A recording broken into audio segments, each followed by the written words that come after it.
नमस्कार प्यारे दोस्तों, कैसे हो आप सभी। उम्मीद करती हूँ कि बहुत अच्छे होंगे और अच्छे से पढ़ाई कर रहे होंगे।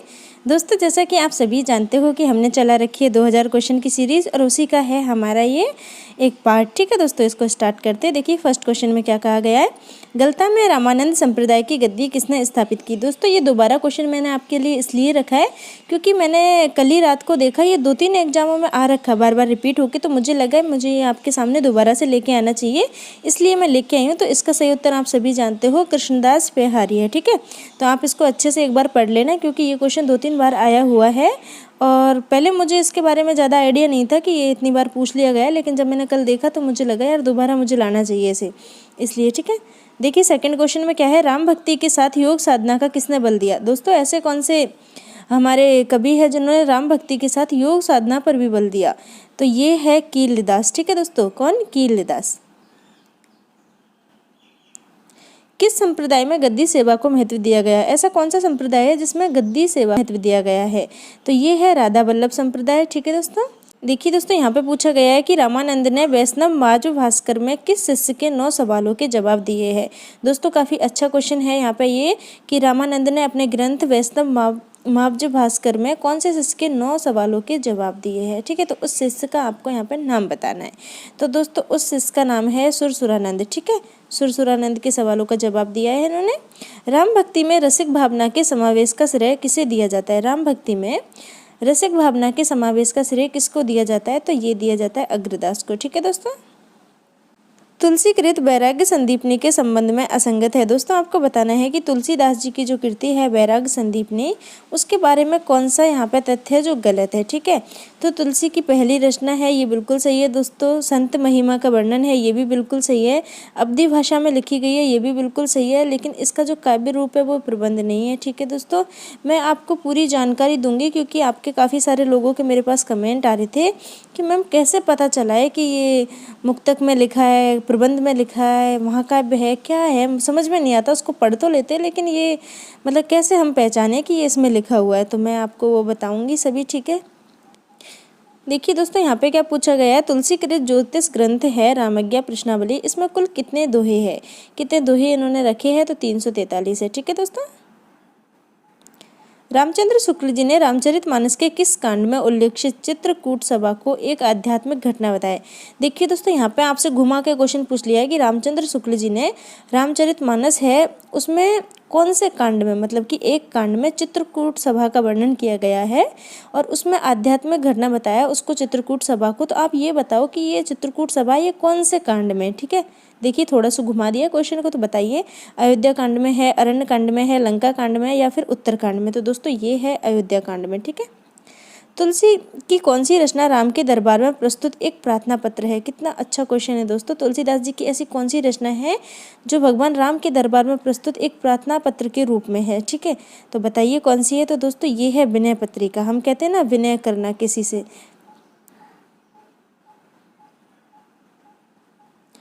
तुलसी की किस रचना में काशी में फैली महामारी का वर्णन है। दोस्तों, आपको बताना है कि तुलसीदास जी की ऐसी कौन सी रचना है जिसमें काशी में महामारी फैली थी, उसका वर्णन उन्होंने किया है।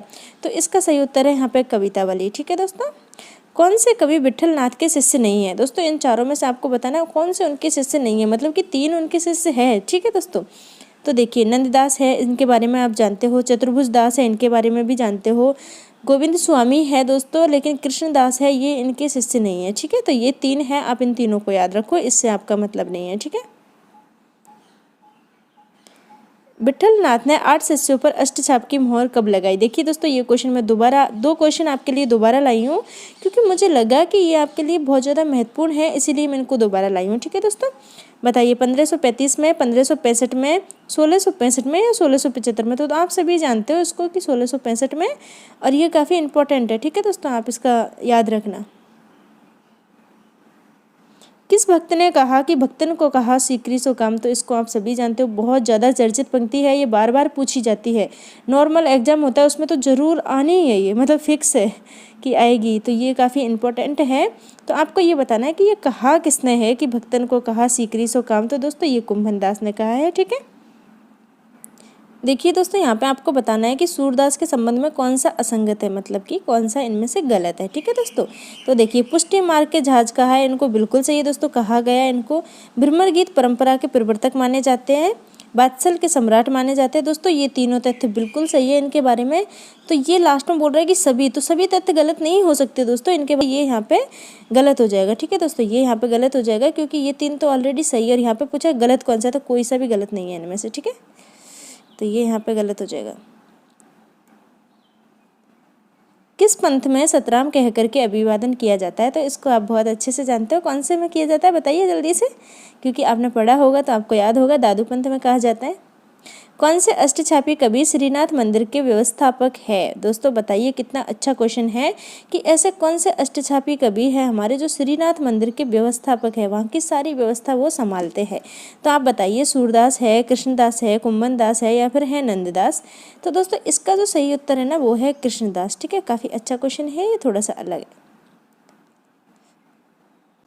देखिए दोस्तों, अष्टछाप के किस कवि का संबंध मथुरा से है? आपको बताना है कौन सा ऐसा कवि है अष्टछाप का जिसका संबंध मथुरा से है। ठीक है दोस्तों, गोविंद स्वामी का, चीत स्वामी का, नंददास का, या सूरदास का? तो दोस्तों चीत स्वामी है, इनका संबंध है मथुरा से। ठीक है, नंददास को किस रचना के आधार पर जड़िया कवि कहा गया? दोस्तों इसके बारे में मैं आपको काफ़ी जानकारी दे चुकी हूँ पहले ही।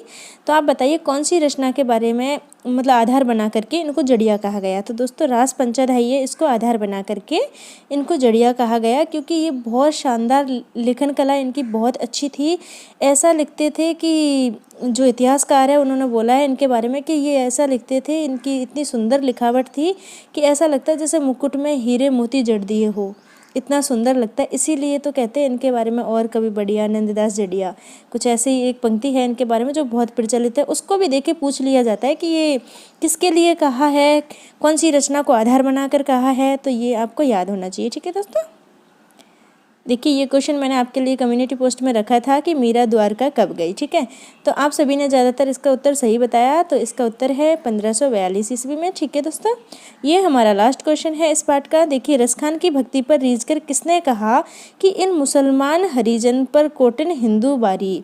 देखिए दोस्तों, रसखान की जो भक्ति भावना थी उस पर रीझ कर, मतलब खुश होकर के किसने कहा कि इन मुसलमान हरिजनन पर कोटिन हिंदू बारी? ऐसे मुसलमानों पे, ऐसे मुसलमान हरिजनों पर कोटिन मतलब कितने ही हिंदुओं को बार दे। तो ये किसने कहा ऐसा? तो ये कहा है भारतेंदु हरिश्चंद्र जी ने। ठीक है दोस्तों, और हमारा वीडियो यहाँ पे ख़त्म हो रहा है। हम मिलेंगे नेक्स्ट वीडियो में, तब तक आप अच्छे से पढ़ते रहो। ठीक है दोस्तों, ओके, बाय बाय।